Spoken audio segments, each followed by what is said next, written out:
নমস্কাৰ বন্ধু বান্ধৱীসকল, আপোনালোকক মোৰ চেনেললৈ আকৌ এবাৰ স্বাগতম জনাইছোঁ।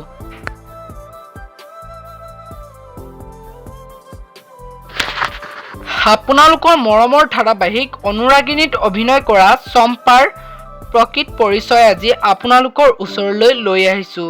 গতিকে ভিডিঅ'টো শেষলৈকে চাব। চম্পাৰ প্ৰকৃত নাম হৈছে ৰিমজিম ডেকা।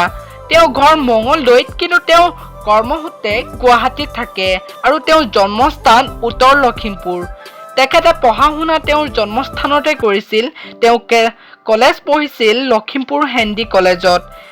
তেখেতে নাটক প্ৰথম মইনা পাৰিজাতত কৰিছিল। তেওঁৰ দেউতাকৰ নাম হৈছে হৰবিন্দ ডেকা আৰু মাতৃৰ নাম হৈছে কল্পনা ডেকা। তেওঁৰ মাক দেউতাক দুইজনেই ঢুকাল। তেওঁৰ এজনী বৰ্তমান ভনীয়েক আছে। তেখেতৰ প্ৰথম ধাৰাবাহিক ক'বলৈ গ'লে প্ৰথম ধাৰাবাহিকখনৰ নাম হৈছে মা আৰু দ্বিতীয়খন ধাৰাবাহিক জনপ্ৰিয় হৈ উঠিছিল বেগম জান। তেওঁ দ্বিতীয়খন ধাৰাবাহিক বেগম জানত অভিনয় কৰিছিল।